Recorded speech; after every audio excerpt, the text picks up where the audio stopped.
Iwan ko na lamang kung hindi siya iiyak sa labis na pag-iisip sa iyo.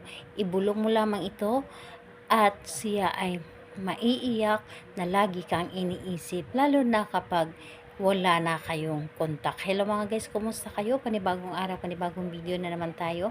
And sa araw na ito ay isa na naman video ang aking ituturo sa inyo ng simpleng gabay o simpleng pamamaraan na makakatulong sa atin. At bago ang lahat, gusto ko lang mag-disclaimer sa mga taong hindi naniniwala at hindi gusto ang mga kagaya na itong video. Please skip this video and maghanap kayo ng videos na gustong gusto nyo, dahil ang video na ito ay para lamang ito sa mga taong naniniwala and gusto mag-try. So lagi ka na lamang bang naiiyak o lagi ka na labang nag-iisip sa kanya? Gusto mo ba na baliktarin natin ang sitwasyon, yung tipong siya na naman yung lagi nag-iisip o siya yung naiiyak dahil sa kakaisip sa inyo? Dahil ang hirap yung tayo na lang lagi yung naghahabol sa ating mga partner at yung partner natin ay walang pakialam sa atin.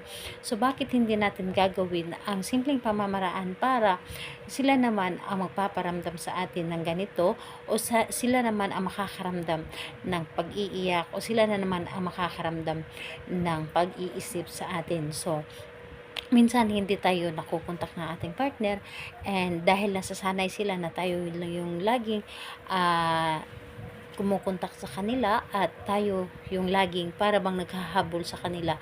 So ngayon, baliktarin natin ang sitwasyon at ito ang ating gagawin. So, pwede mo itong gawin kahit na parehas ang kasarian, and sa magka-LDR din po, pwede din po, and ayun po sa magkalapit. So dito is kailangan natin ng ating gagamitin. So kailangan mo lamang dito maghanda ng isang butil lamang ng bawang, yung hindi pa nababalatan. So isang butil lamang ng bawang, at syempre yung sarili mo ihanda natin. Kailangan na alam mo sa iyong sarili na gustong gusto mo itong gawin at naniniwala ka dito.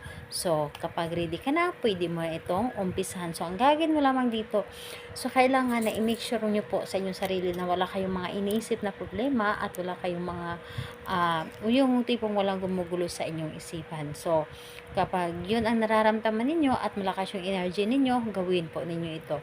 Hawakan mo lamang ang isang butil ng bawang at inyo lamang itong i-close ang inyong mga palad at ibulong mo dito ang inyong nais. Ano nga ba ang ating nais, o ano nga ba ang dapat nating ibulong? Halimbawa ganito: ako ay lagi mong maiisip, ako ay hindi mo makakalimutan, ako lamang ang lagi mong iisipin, ako lamang ang lagi mong mamahalin, iiyak ka habang iniisip ako, gugustuhin mo na palagi mo ako makasama, gustuhin mo na palagi mo ako makikita, ako lamang ang mamahalin mo at wala ka ng ibang mamahalin kundi ako lamang.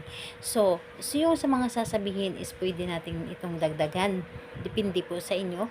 And ayun, syempre dapat ay nagagaling sa inyong puso ang inyong mga ginagawa.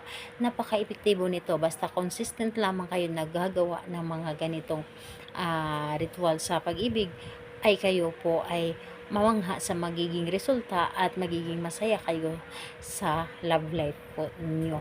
So ayun, saan natin ito ilalagay ang larawan, ang bawang, sa pagkatapos sa paggawa natin dito, ilagay mo ito sa ilalim ng inyong unan. So itago niyo ito sa inyong unan, or ilagay ninyo ito sa inyong wallet or bag. Dala-dalahin ninyo ito saan man kayo pupunta. So kailan siya pwedeng gagawin? So dito po is kahit anong araw at oras pwede mo itong gawin, basta ang importante tahimik ang paligid, yung tipong wala makakadistract sa inyo. Dahil kapag tahimik ang paligid, nagagawa kayo ng mga rituals, is mas bilis kayo pakinggan ng universe. So ayun, salamat po sa inyo. Bye bye everyone. God bless us all.